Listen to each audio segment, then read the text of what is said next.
Hey guys, how's everybody doing? It's Laura. Popping in for another video. So, funny day today. Everything was fine. I still really haven't caught up on rest. So tonight I'm taking the night off. But I did. And my thought today is judgment. Pretty much, we're all guilty of it. And if you try to tell me you're not, I do not believe you. I don't know how to touch on the topic. Well, first of all, the judgments between dating out of your age group, number one.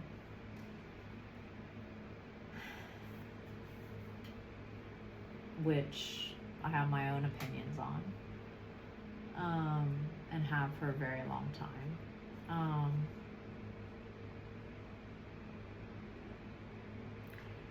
I guess I'm learning to say, first of all, you can do whatever you want, ultimately. And I guess, who am I to judge? Do I think that it's questionable when there's an exchange of either physical exchange or financial exchange, which goes hand in hand? Yeah, but those lines are really blurred, aren't they? I mean, in every relationship. Not really going to get any further than that. I would say that the best way to handle it is to take care of yourself and be financially responsible and 100% responsible for yourself. And then that way, when you go on a date of any sort, with any age category, you're only going because you want to, not because you need something or you need to provide something. I'm going to leave it at that. A lot of times it's ego driven, like, possibly when older people want to be seen with younger people. There's a lot of, I don't want to get too deep. I think you all know. And I'm not going to 100% give my opinion on it. I'm just going to say that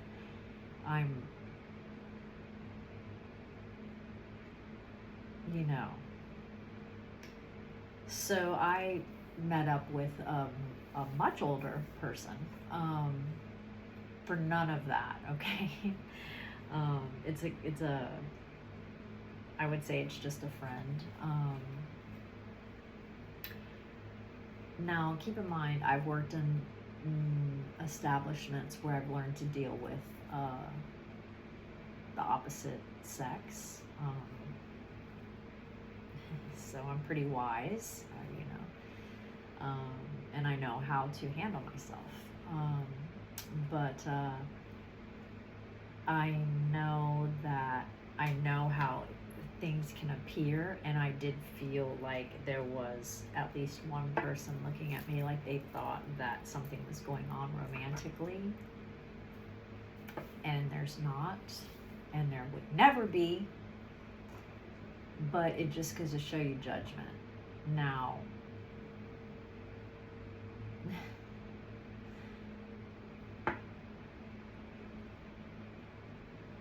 let's just leave it at that, okay? Anyway, I would say, again, if it's not about an exchange of any sort, aside from energy, meaning friends, I think it's on the up and up, okay? It's where the exchange happens that things can go haywire, all right? But regardless, there's always going to be judgment, especially with age differences, with skin color differences, with everything. There's going to be judgment, so be able to handle it, okay? You know what you're doing, and you know where your heart is, okay? And those of you who are judging, maybe we should just pump the brakes on that, because I'm pretty sure there's a man upstairs somewhere, whatever you want to say, that is the one who's gonna you're not the one that should be judging. Okay? I've been guilty of it myself. I've said some things. Okay, I have. I guess the point of the story is it's just funny how life puts you in situations where it makes you think, where it makes you take a second thought on what your judgments were before. You know? I did think it was funny that that subject was brought up around middle age the right word? Male co-worker, and they were so harshly judging even a older woman going out with an older man, but yet it's always okay for the flip side, you know, for them to date like 20-year-olds. That's okay, but it's not okay the other way around. I did find that funny. Anyway, who cares? Here we go. Let's do this. You guys can make your own decisions. Just bringing some stuff up. I'm learning not to care about any of it. I know what I'm doing, and I'm not doing anything for an exchange of anything except for when I go to work and get my paycheck. That's it. And this energy exchange here, which is just purely that. Let's see what the cards say. Ten of Swords, Queen of Cups, the Moon, the Chariot. Alright, let's check this reading out. And then we're going to do a Divine Feminine message, okay? Tonight.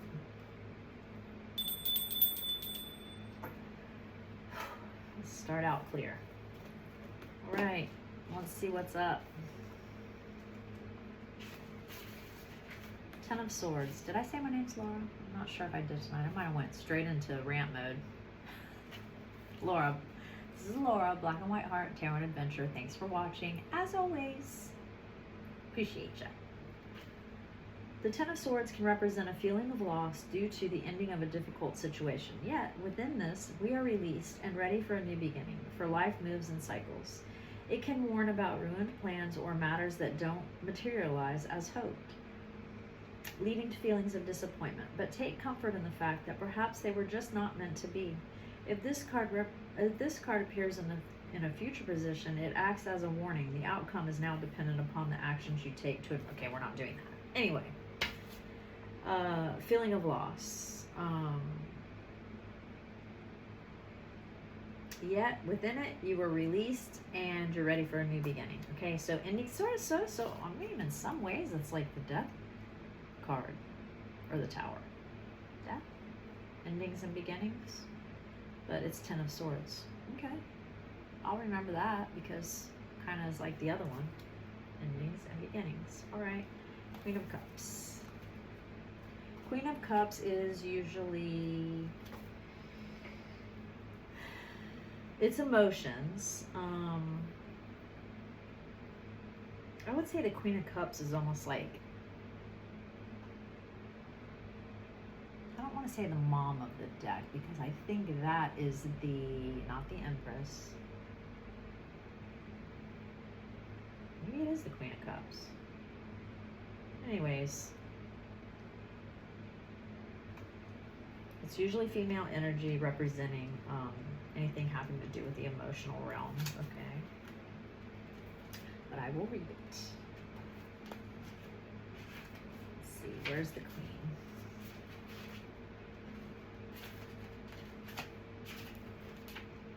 Kings are back here. Where's the Queens?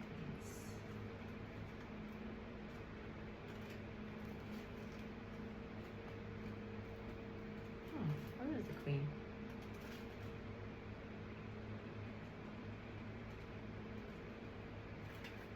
It's odd. Hold on. 7, 8, 10. Where's the Queen?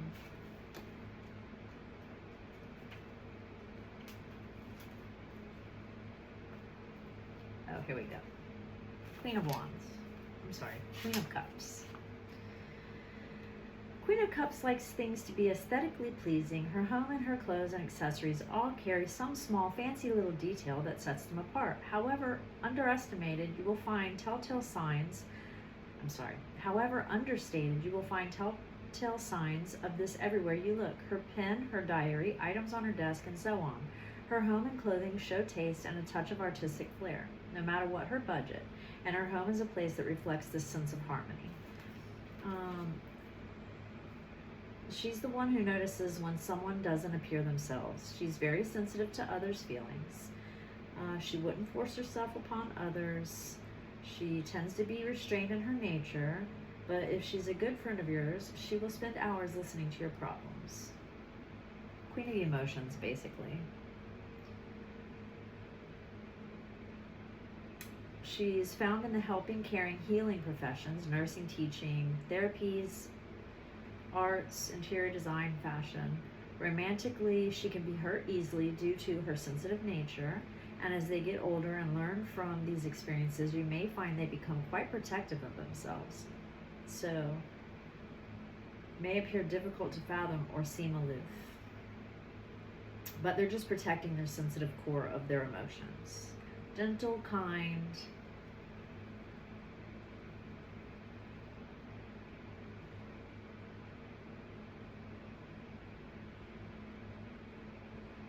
in the negative, they may be dreamy and unrealistic, overly sensitive, prone to a victim mentality, and give up too easily. Okay, so she's the Queen of Emotions, all right?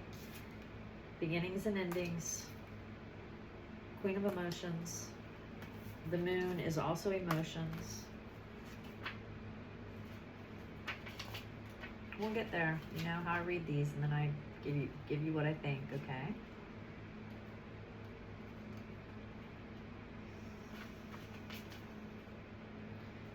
You know,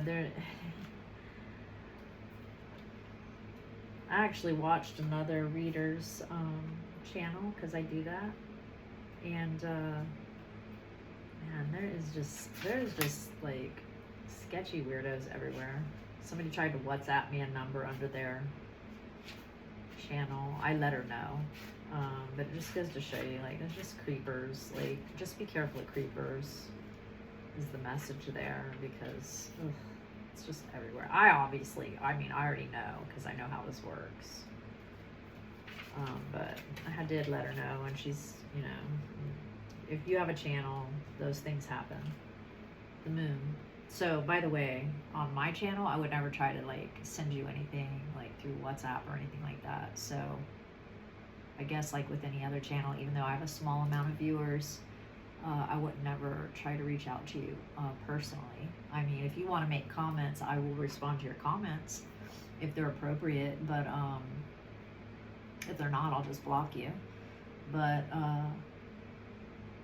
I wouldn't try to, like, message you unless you're, like, a personal friend of mine. All right, just so you know. The Moon.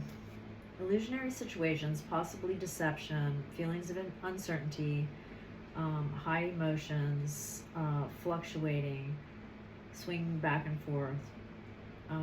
It can also show our dreams becoming more vivid, or the subconscious reveals itself to us. Feelings of intuition and gut instincts are heightened. When this card is present, it also warns that it is important not to jump to conclusions, for the light of the moon can create illusions, shapes, and shadows that are not what they seem. Okay, there's usually more to the situation than first meets the eye. Okay. Okay.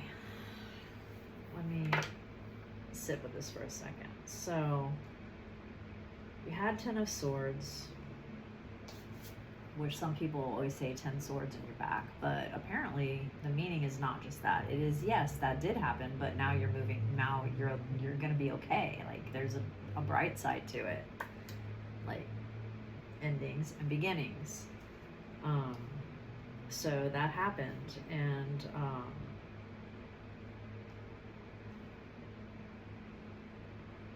the Queen of Cups is an emotional female. Maybe this is, maybe she might have jumped to her own conclusions about the 10 swords in her back. I'm not saying they weren't there, but there might have been more to it than what she thinks, okay? So I don't know if you're the female or if there's a male viewer that has a Queen of Cups in his life that is thinking maybe something happened that didn't. I mean, it was what it looks like to me. But ultimately, the end is the Chariot, and the Chariot is moving forward. Okay, so I think that holds true with any Ten of Swords, really. I mean, unless you have every single detail, it's easy to make assumptions. You know, like you might have a reason to believe, say, somebody was like dishonest or cheated on you or whatever, but you don't really, if you don't really have the details, your mind is always going to play, you know, like the moon. It's always going to be illusions because you don't really know the whole truth. So don't worry about it. You know, it happened.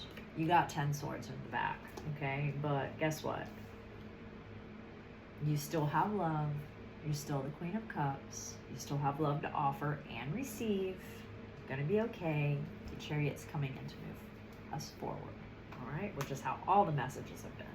So if you're dealing with something, just know, you know, at some point in our life, we all get 10 swords in the back, period. Maybe don't obsess with what you think happened, because there's no way to really know unless you have like photograph evidence. Then, I mean, by all means, you got proof, but a lot of times you don't. And so you just like spin around in your head and, you know, have all this illusion and emotion about what coulda, woulda, happened. You know, you're going to be fine.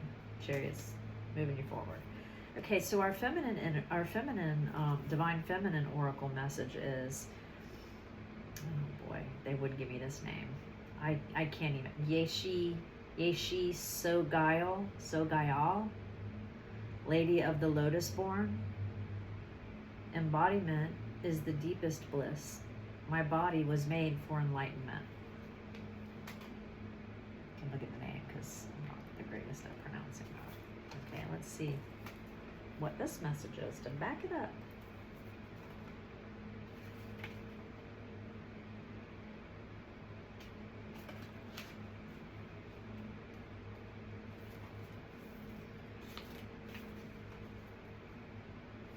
When your soul selects her card, it can be so easy to forget that everything we touch, everything we say, everything we do is not separate from the divine. Yeshi embodied one of the most potent spiritual truths. The female body is an asset to enlightenment, not a hindrance. The body is a vehicle to free us from the idea that there are any limitations to reality. Tantra, which weaves together the sacred and the mundane to reveal the spiritual nature of all things, allowed Yeshi to realize that she was both an ordinary woman and an incarnation of the Buddha. We are both human and divine. We are both a mortal body and an eternal essence that continues on. The body too often can be the scapegoat for so much hate, distrust, and violence and judgment. The body holds infinite wisdom, pleasure, and possibilities. This is the moment to see your gorgeous body as the tremendous gift it is. It's the moment to realize that there is no greater intoxication than just being fully in your body from head to soul. That's true.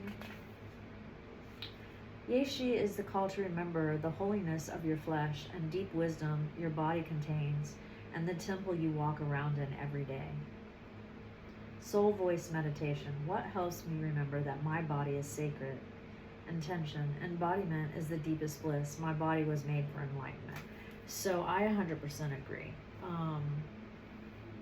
I have learned this. I have learned not to body shame myself, which usually comes from other people body shaming you and the high standards of today's world and the falseness of photos and profiles and like just everything. I mean, sometimes now you don't even know if it's a real person or not.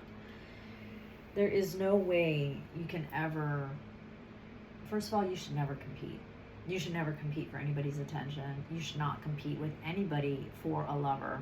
I mean, you know what? If you put me in competition, forget it. Competition for what? There's like so many people in this world. If you don't want what you have, then I suggest you go out and find it. If somebody doesn't treat you properly, go do something else. Okay, respect your body, respect what you put in your body, how you treat your body, how you see your body, as well as others. That comes back down to judgment. Stop judging others for their weight or for anything else. You don't know their story, and we've all been guilty of it. I've heard men when I was like ultra fit, having a conversation about me, saying that the one guy was like, oh, she's good looking, and the other guy's like, oh, she's too skinny. Which probably means you're not happy with your body, so you would never take your clothes off in front of someone that has a nice body. So you want to say that. I didn't take it offensively. I'm pretty secure in my looks overall. I don't come from like a family which is we don't really have that problem in my family, because we don't really care either way, and that goes for my mother and my father and my sisters, and my nieces and my son. Like, we're all just like, we're pretty cool with ourselves, you know. We're not pumping ourselves up and or knocking ourselves down. Have I had people put me in competition and make me feel that way because of their projections and weirdness? 100%. A good majority of my life. And that's just their problem. You know, they're insecure in reality. They just want to make you chase them and compete for them. Once you learn all this, you won't think about it. Be happy with what you have and treat your body right. If you're putting a bunch of toxic stuff into it, you're not going to be your best. All you can do is be the best you are in the skin that you have, and if it's not perfect in society's standards, I guarantee you it is perfect, because you were created perfectly. Okay? And I'm not just saying that. You only have one life to live. Live it. And that's not something to worry about. All right. Respect your body too. Respect when people are trying to cross boundaries with your physical self in a multitude of ways. All right. Yeah, that's it. You went through it at the hands of other people. That's okay. You did it. You're done. That helped release you from that Ten of Swords environment that you probably got very emotional about, and you're the Queen of Cups, so they took advantage of you because you're sweet, kind, and loving. Okay? And so with that, you know, let's talk about body shaming or anything else they did to put you in competitions, male or female.